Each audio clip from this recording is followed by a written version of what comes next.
vamos a leer en 2 Samuel capítulo 1. 2 Samuel capítulo 1 al versículo 15. Pero nosotros vamos a leer solamente del versículo 9 hasta el 15. Del 9 hasta el 15. ¿Lo tiene? 2 Samuel capítulo 6 versículo 9 al 15. Ahí está en el boletín, los que no tienen una Biblia. Dice así, es la parte que está en negrilla. Y temiendo David a Jehová aquel día dijo: ¿cómo ha de subir, cómo ha de venir a mí el arca de Jehová? De modo que David no quiso traer para sí el arca de Jehová a la ciudad de David, porque tuvo miedo. Y la hizo llevar a casa de Obed-edom Geteo, diga Geteo. Y estuvo el arca de Jehová en casa de Obed-edom Geteo, ¿cuánto tiempo? ¿Y qué pasó? Y bendijo Jehová a Obed-edom y a toda su casa. Y fue dado aviso al rey David diciendo: Jehová ha bendecido la casa de Obed-edom y todo lo que tiene. ¿Por qué? A causa del arca de Dios. Muy bien. En esa serie sobre cómo prepararnos para un avivamiento, vimos que la única puerta del avivamiento es el arrepentimiento. Ya aprendimos aquí, amén. Vimos ejemplos de falsos y verdaderos arrepentimientos en la Biblia. Nos ministró muchísimo el arrepentimiento de Zaqueo, porque Zaqueo se arrepintió y llevó la presencia de Dios a su casa. Luego tuvimos una palabra del arrepentimiento de Cornelio, que también llevó la presencia de Dios a su casa. Podemos afirmar que el arrepentimiento siempre trae ¿qué? Avivamiento. Y el avivamiento siempre trae ¿qué? La presencia de Dios a nuestras casas. Hoy yo quiero ministrar sobre las consecuencias de traer la presencia de Dios a nuestras casas, tomando como ejemplo a Obed-edom. ¿Quién era Obed-edom?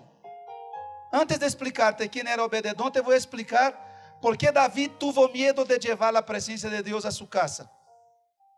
David, cuando se hizo rey de Israel, la Biblia dice que David era el hombre según el corazón de Dios.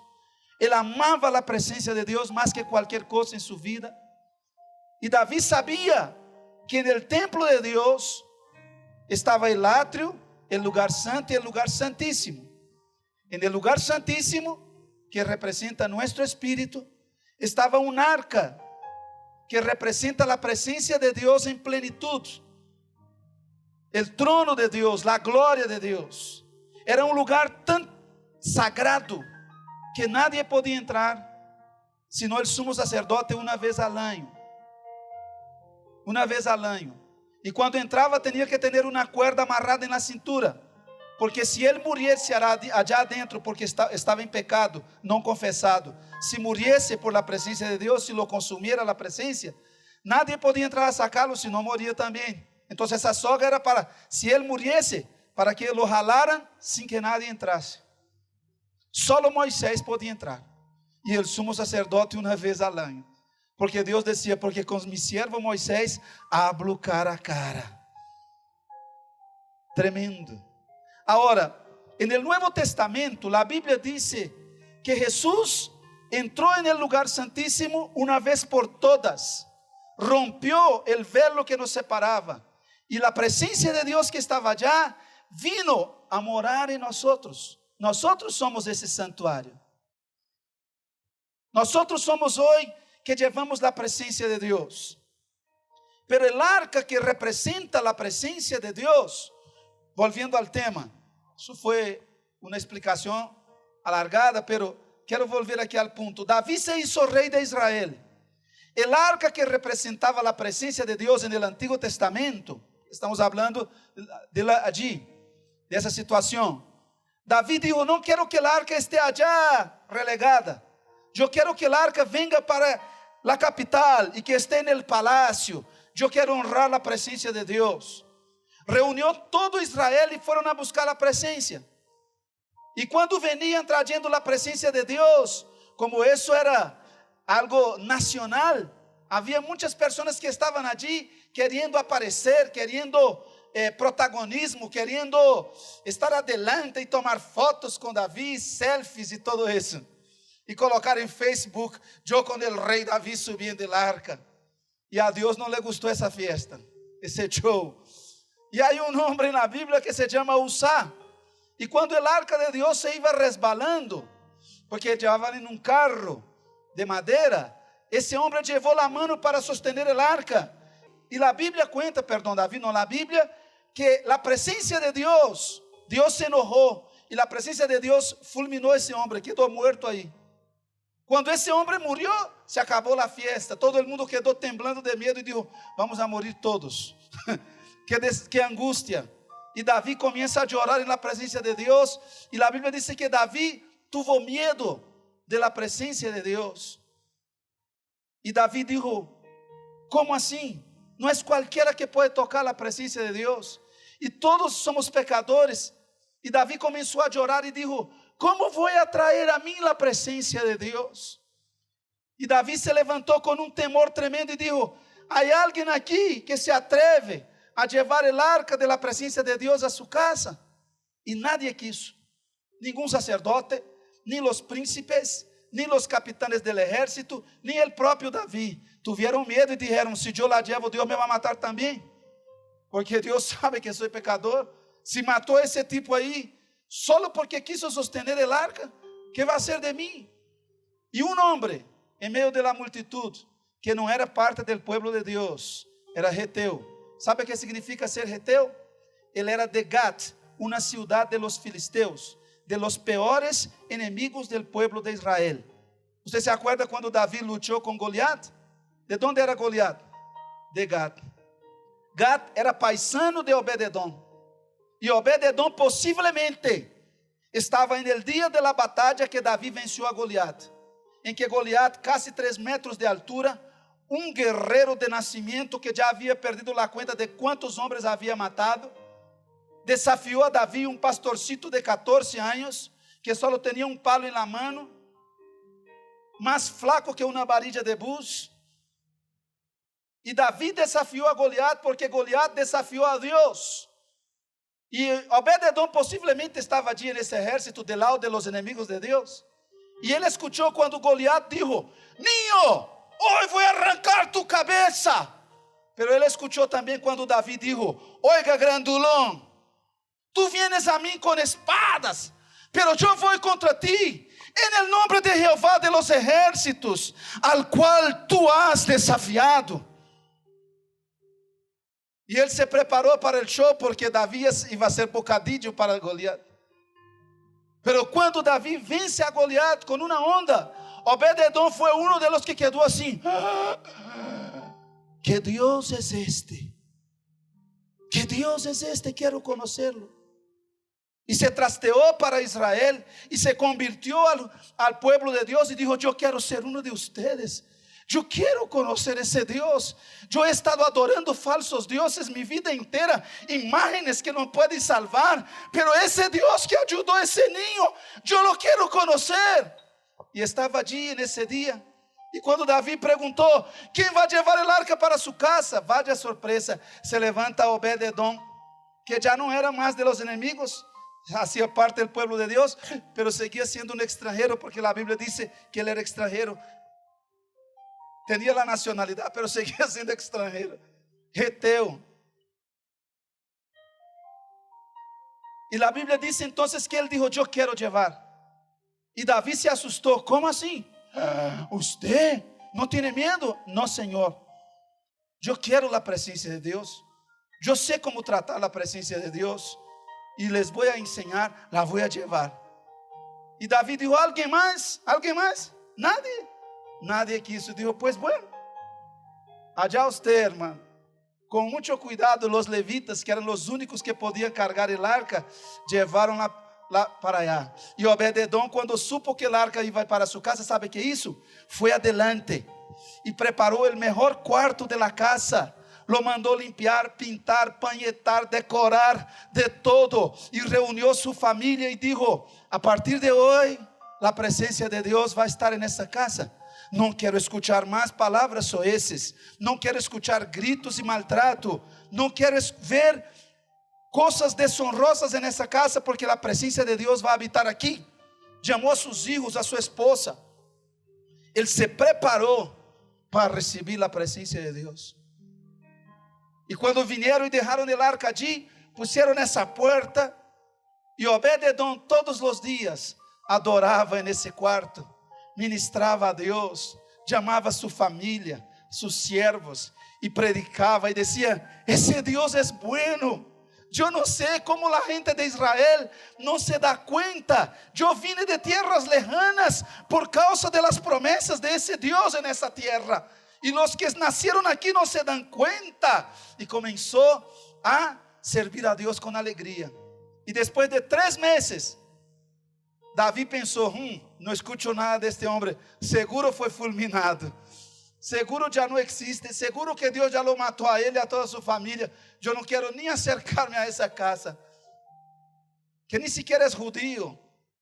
Mas depois de 3 meses, a Bíblia diz que foi dado aviso a Davi. A gente foi correndo donde Davi e disse: rei, bendito seja Deus.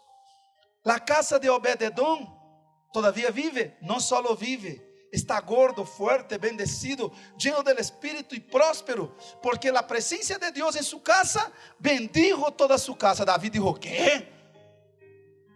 Camine e muestre. E eles disseram: sim, Senhor. Lo llevaram allá. Davi chegou, era um rei muito humilde, se sentou em uma banquita nessa casa humilde e disse: como que a presença de Deus mata hasta judíos, pero a usted não lo ha tocado para mal, sino para bem? E Obed-edom disse: te vou a explicar, rei. E lhe explicou. Obed-edom era um homem também segundo o coração de Deus. Ele recebeu a presença de Deus em sua casa. Ponto número 2: com reverência, com humildade, com compromisso. E hizo lo necessário para que a presença de Deus estivesse a gusto em sua casa. Agora, que tinha el arca que levava a presença de Deus? El arca que levava a presença de Deus tinha 1, 2, 3, 4, 5, 6, 7 elementos que quero tocar aqui, que são de enseñanza para nós hoje. Cada um de eles representa uma coisa. Primeiro, el arca era hecho de madeira de acácia. ¿Era hecho de quê? La madeira de acácia era uma madeira muito fina nessa época, a mais fina de todas. Pero essa madeira, quando estava já no campo, não era fina, porque era uma madeira llena de espinas e difícil de trabalhar. Pero os carpinteiros mais experimentados cortavam o árbol, traíam a madeira, la preparavam, sacavam cada espina, depois sacavam esos morrones que há em los árboles, la trabajava, la lijava, le hacía los arreglos que tenía que hacer y sacaban unas tablas hermosísimas después de trabajada. ¿Qué representa el arca de la madera de acácia? Diga conmigo: el arca llevaba la presencia. Diga: yo soy hoy esa arca. Assim como el arca era hecho de madeira, uma madeira difícil de trabalhar, representa nosotros hoje. Nosotros, quando aceptamos a Cristo, chegamos a la igreja com muitas espinas em nosso caráter. Somos difíceis de trabalhar. É difícil quando chegamos a la igreja obedecer. Nos cuesta obedecer, nos quejamos de todo, pereza para venir a la igreja. Quando hablo de diezmo e ofrenda, ai Deus mío, empezaram a hablar de isso. Que é isso? Espinas em sua vida, espinas em seu caráter. Usted é essa madeira. Aí Deus disse: ai, vamos a empezar a trabalhar com essa madeirita.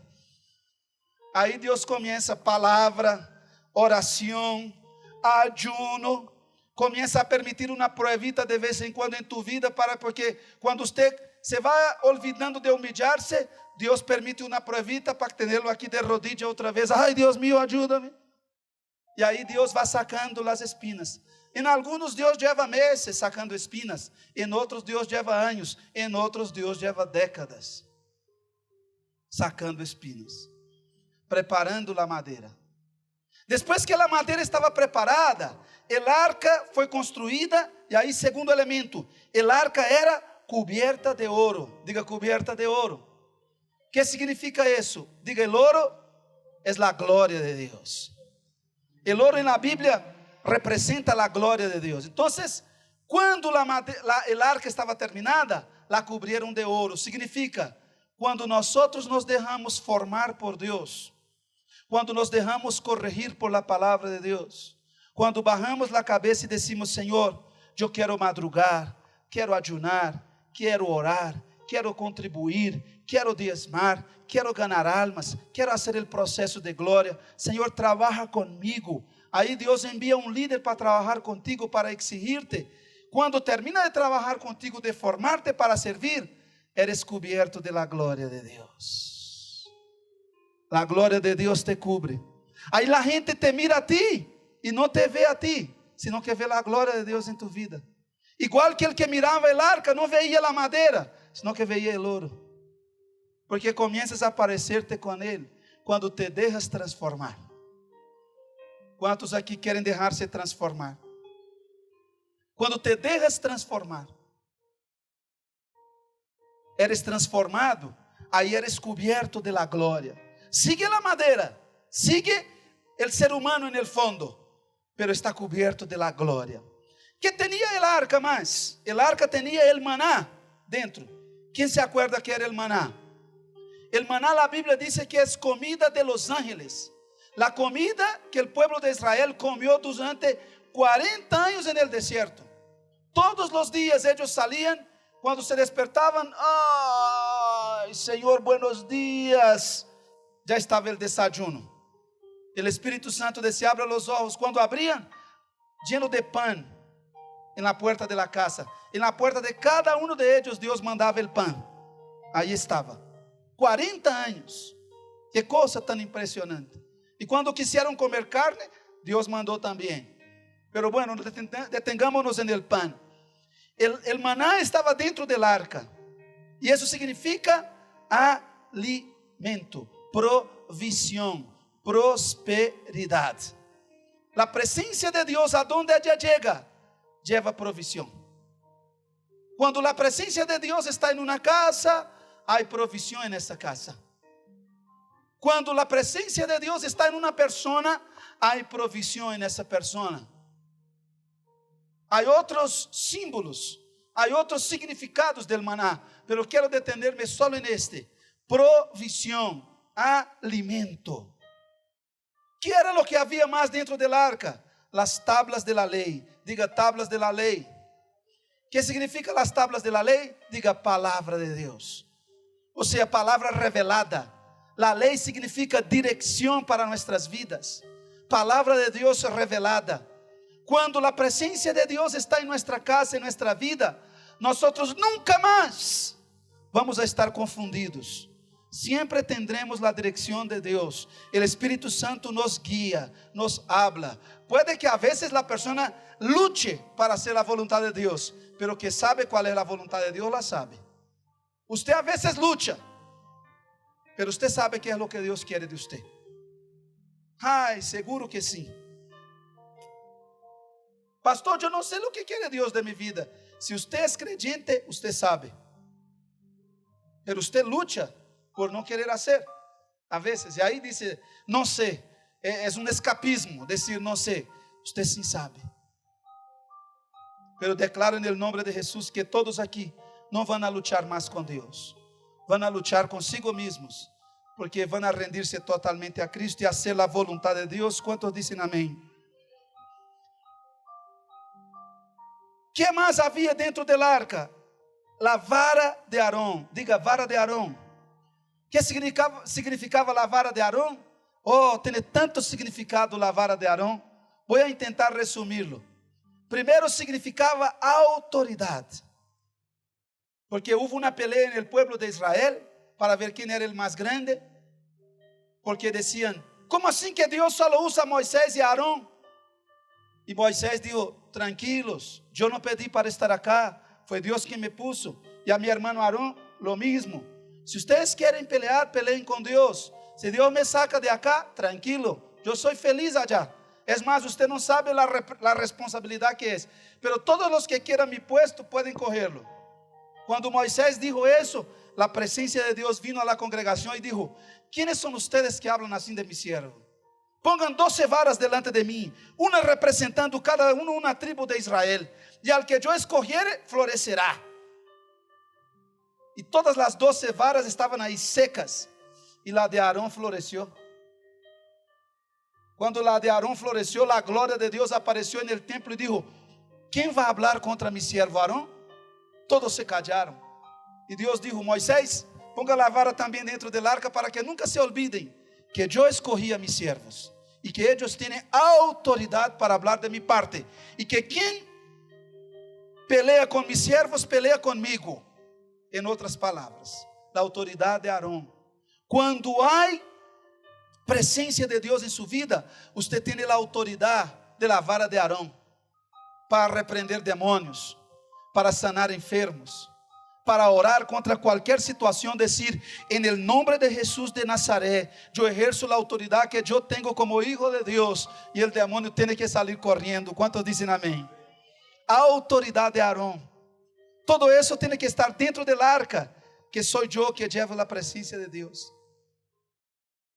La vara de Aarón también representa el cuidado, porque sabe que el pueblo de Israel era ¿qué? Un pueblo de pastores. Un pastor no puede pastorear sin su vara, su cajado. Es con esa que él motiva las ovejas, con esa que también protege la oveja que va a caer en el abismo, porque ella tiene una punta así y la recoge.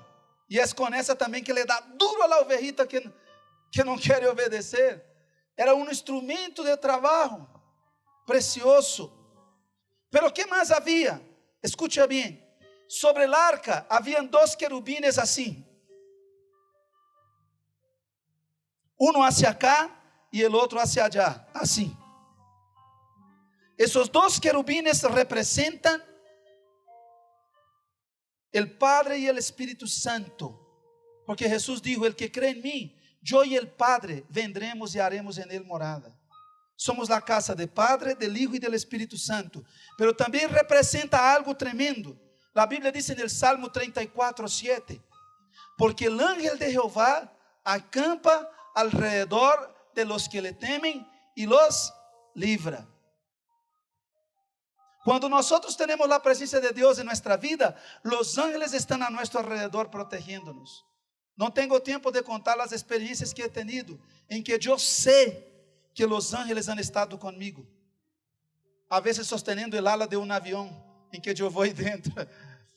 Una vez iba en un avión y empezó algo tremendo en el avión, y la gente toda inquieta porque la hermana que nos esperaba en el aeropuerto se desmayó. Tuvieron que sacarla para el hospital porque le dijeron que nuestro avión peligraba caer, y unas cosas tremendas. Y pasamos horas volando sobre San Pablo así. Pero el hermano que iba conmigo, nos pusimos a orar. Oramos y dijimos: tomamos la autoridad en el nombre de Jesús. Declaramos que los ángeles están alrededor de ese avión y vamos a bajar bien. Satanás es el que se va a bajar aquí en las nubes, váyase. Y gracias a Dios el avión bajó bien, si no, no estuviera acá. Ahora, Dios siempre nos lleva con bien. Bendice nuestra entrada y nuestra salida. ¿Usted quiere ángeles alrededor de sus hijos en el colegio? ¿Cuántos dicen amén? Solo estos quieren. ¿Usted quiere ángeles alrededor de tu familia en el trabajo? ¿Usted quiere ángeles alrededor de todo lo que usted tiene? Querubines, serafines, ángeles poderosos. Tenga la presencia de Dios en su vida. Los ángeles acompañan la presencia. Y por último, también tenía una sangre, diga, sangre de Cristo.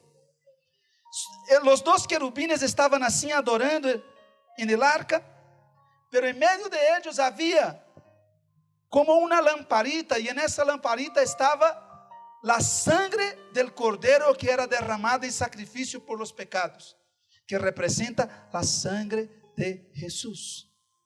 Mira, la sangre de Jesús es el arma más poderosa que nosotros tenemos en el mundo espiritual. Cuando nosotros clamamos la sangre de Jesús, no hay nada.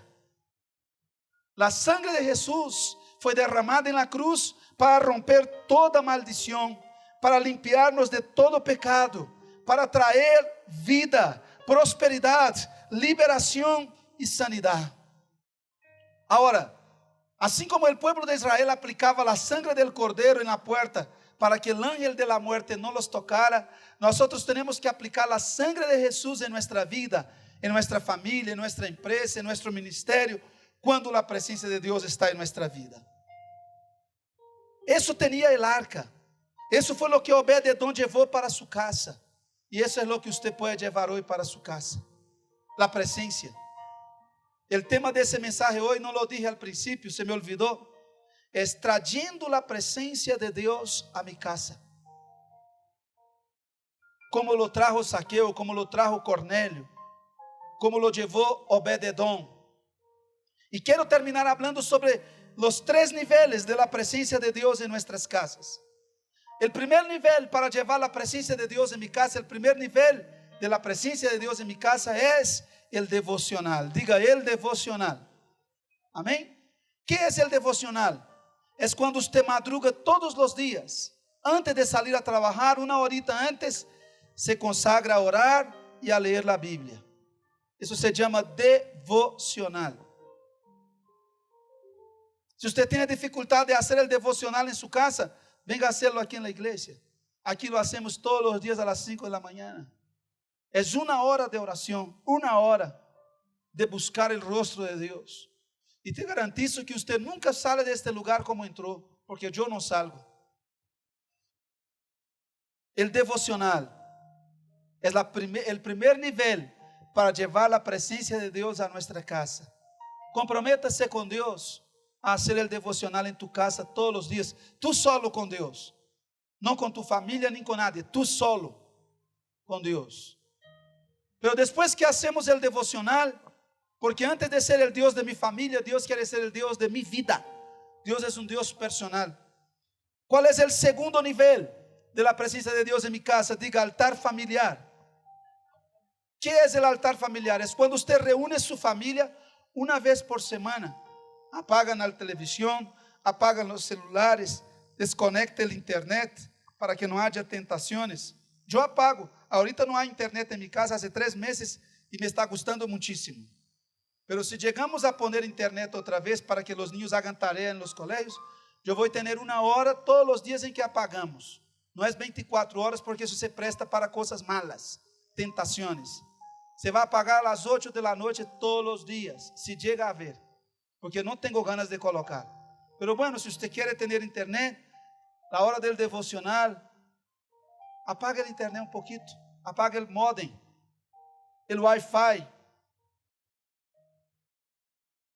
Ese perrito que algunos dicen wifi. Apaga y reúne la familia y dice, vamos a orar aquí un ratito.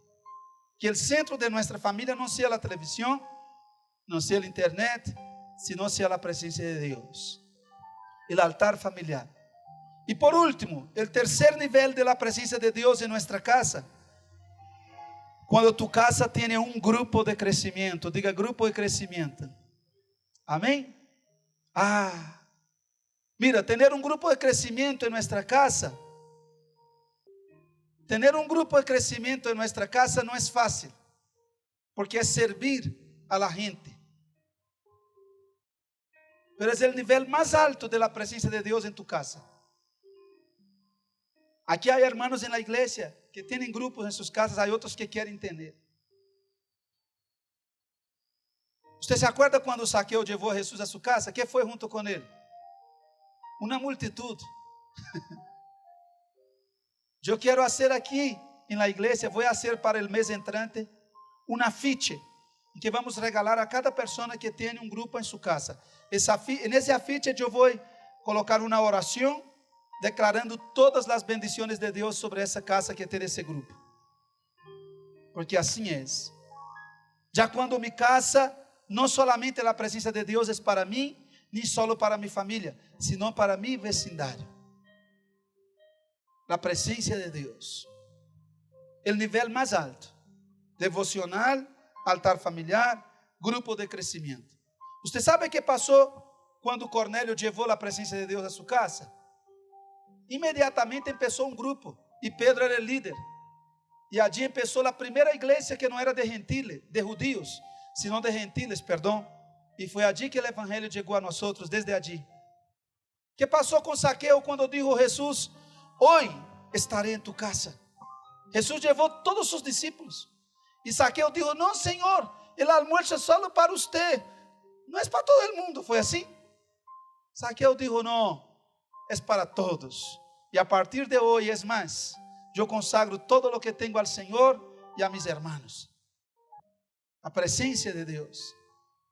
Eu quero terminar orando nesta manhã, diciéndote algo.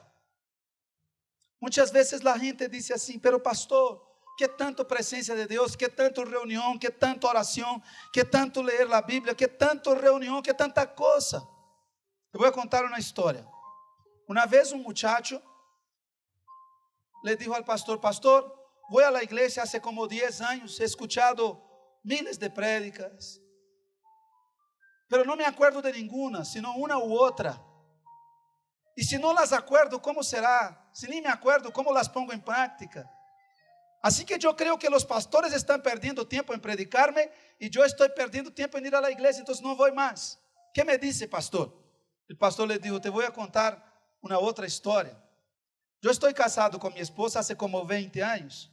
En esos 20 años ella ya me sirvió miles de desayunos, miles de almuerzos y miles de comida. Pregúntame si yo me acuerdo qué comí semana pasada. No me acuerdo. Pero aún así, cada comida, acordándome o no, me alimentó, me suplió y me nutrió. Y yo no podía estar aquí si no fuese cada una de esas comidas. Y dijo: amigo, la presencia de Dios es tu alimento espiritual. No importa si te acuerdas o no del mensaje que se predica hoy, o en un mes, o hace 2 meses. Lo importante es que aquel mensaje te alimentó aquel día. Lo importante es que la presencia de Dios que está aquí hoy, en ese mensaje te está alimentando hoy. Lo importante es que la presencia de Dios en tu devocional te alimenta hoy. Lo importante es que la presencia de Dios en ese grupo de crecimiento, que usted fue y no entendió nada, y quedó hasta pensando: ¿por qué vine? Pero la presencia de Dios que estaba allí alimentó tu espíritu. Lo sientas o no lo sientas, saliste de aquel lugar mejor, fortalecido espiritualmente. Nosotros necesitamos la presencia de Dios todos los días. La presencia de Dios no es algo que yo llevo a mi casa hoy y unjo mi casa y oro y pego el afiche con las promesas y ya. No oro nunca más en mi casa. No. Mira, los idólatras hacen eso. Nosotros no. Los idólatras llevan un cuadro y ponen allá de una imagen así. Pero él sigue grosero, sigue mintiendo, sigue haciendo una cantidad de cosas. Passa miles de vezes delante dessa imagem, nem sequer para bolas na imagem. É assim ou não? É assim ou não? Estou exagerando? Ou é assim? Isso não serve para nada. A presença de Deus é viva. Quando eu levo a presença de Deus em mim mesmo, para dentro de minha casa, mira, é como levar uma pessoa. Eu levo a minha esposa para viver comigo em minha casa. Quando nos casamos, eu tinha um quarto ali onde vivia. La llevé para ese cuarto, arreglé bien bonito, me regalaron una cama, ni compré, me regalaron. Compré una lavadora, dije: mi amor, lo primero que compré fue la lavadora porque no quiero que dañes tus manitas. Y bueno, arreglamos ese cuarto y la llevé. Pero ¿qué tal si yo la llevo, la pongo allá y digo: no me hables nunca más? Y entro todos los días y salgo y no la saludo, no trato con ella. ¿Qué cree que va a pasar? Se va. ¿Se va o no se va? ¿Ah? ¿Cuál mujer aguanta eso? Ninguna. O sea, porque ella es una persona. Ahora escucha eso. Muchas veces nosotros llevamos la presencia de Dios a nuestra casa y lo tenemos allí. Ay, gracias a Dios, el pastor ya oró en mi casa, ya me ungió los muebles, la casa. Amén. Pero nunca más vuelven a hablar de Dios dentro de esa casa. No vuelven a orar. No vuelven a hacer un devocional, un altar familiar. ¿Qué va a pasar con la presencia de Dios allí? se va. Por eso escúchame esto. Usted tiene que renovar la presencia de Dios en su casa todos los días. Tiene que hacerlo sentirse bien ahí todos los días. Todos los días usted tiene que decir: buenos días, Espíritu Santo, bienvenido a mi casa. Ya voy a encontrarme contigo, a leer la Biblia, a orar. Señor, gracias por ese día. Señor, bendiga. Señor, te amo. Señor, eres todo para mí. Y cuando tú haces eso, tú atraes la presencia del Espíritu Santo. Y todos los días se renueva la presencia. Y cuando la presencia viene, viene todo esto. ¿Oh? Viene prosperidad, viene la gloria de Dios, viene el maná, que es el alimento, viene las tablas de la ley, que es la dirección, viene la vara de Aarón, que es autoridad, vienen los ángeles y viene la protección del sangre de Jesús, de la sangre de Jesús. Yo quiero terminar hoy preguntando: ¿cuántos quieren llevar la presencia de Dios a su casa hoy? ¿Cuántos Obedes Edom hay aquí que dicen: yo quiero, pastor, hacer ese compromiso?